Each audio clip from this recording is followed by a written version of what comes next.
अहिल्यानगरच्या जामखेड शहरातील तपनेश्वर भागात राहणाऱ्या कला केंद्रात नृत्यांगना म्हणून काम करणारी दीपाली पाटील हिने आत्महत्या केली आहे.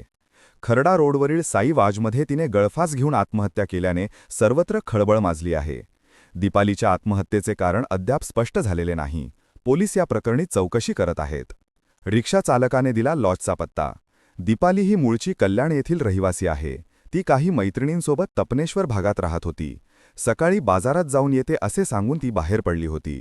परंतु काही तास उलटून गेल्यावरही ती परत न आल्याने मैत्रिणींनी शोधाशोध करायला सुरुवात केली. दीपाली ज्या रिक्षाने लॉजवर गेली होती त्या रिक्षाचालकाची चौकशी केली आज आहे. रिक्षाचालकाने तिला साई लॉजवर सोडल्याची माहिती समोर आली आहे.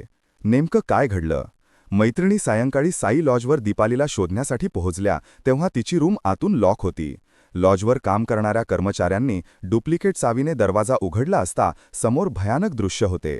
दीपालीने ओढणीच्या सहाय्याने पंख्याला गळफास लावून घेतला होता.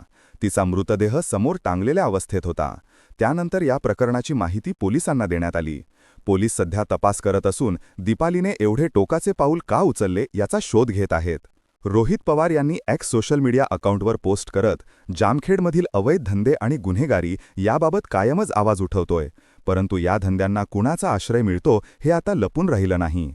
अशातच जामखेडमध्ये नृत्यांगना दीपाली पाटील 35 यांनी एका लॉजमध्ये आत्महत्या केल्याची बातमी आली.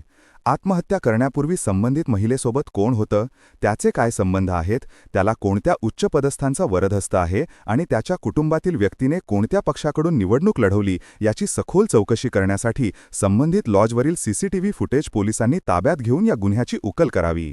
यातून अनेकांचे काळे चेहरे उघड झाल्याशिवाय राहणार नाहीत.